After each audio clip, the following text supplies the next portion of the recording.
हो। जैसा कि आप हजरात एक बात अच्छी तरीके से जानते हैं कि हम सदका देते हैं और फिर ये सोचते हैं कि हमारा सदका कबूल होगा या नहीं होगा। तो अगर होगा तो कोई उसकी निशानी ज़ाहिर होगी।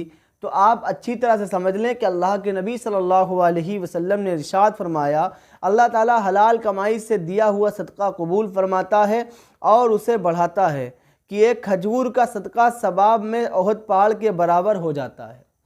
तो यो आप ये सोच कर देखें, अगर आप हलाल कमाई से सदका दे रहे हैं तो 100% आपका वो कबूल होना ही होना है, क्योंकि आपने हलाल कमाई से दिया है।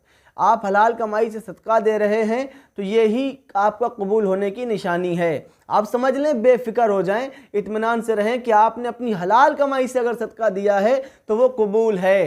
यही सबसे बड़ी निशानी है इसकी कि आपने अपनी हलाल कमाई से सदका दिया है। इसके अलावा बुज़ुर्गों के कौल मिलते हैं कि मुस्कुराकर सदका देना ही कबूल होने की निशानी है। मिसाल के तौर पर आपके दरवाज़े एक साहिल आया, उसने आवाज़ बुलंद की कि मुझे अल्लाह के नाम पे दो, उसने आवाज़ बुलंद की मुझे अल्लाह के नाम पे दो, और आप जाकर मुस्कुराकर आपने 10-5 रुपए दिए, तो यही मुस्कुराकर देना ही सदका कबूल होने की निशानी है। और आपने अपनी हलाल कमाई से दिए तो जाहिर सी बात है कि आपकी वो सदका कबूल हो जाएगा, क्योंकि हदीस मुबारका में जो हलाल कमाई से सदका दिया जाता है वह अल्लाह तबारक व तआला उसे कबूल कर लेता है। अब आपने हलाल कमाई से सदका दिया, आपको मालूम है, आपको पैसा है, आपको मालूम है कि ये हलाल कमाई का है, और जब आपने किसी को दिया तो अल्लाह तबारक व तआला उसे कबूल कर लेता है। अल्लाह तबारक व तआला उसे मकबूल करता है। और एक खजूर का सदका देने का सवाब यह है कि अल्लाह तबारक व तआला ओहद पहाड़ के बराबर उसे सवाब अता करता है।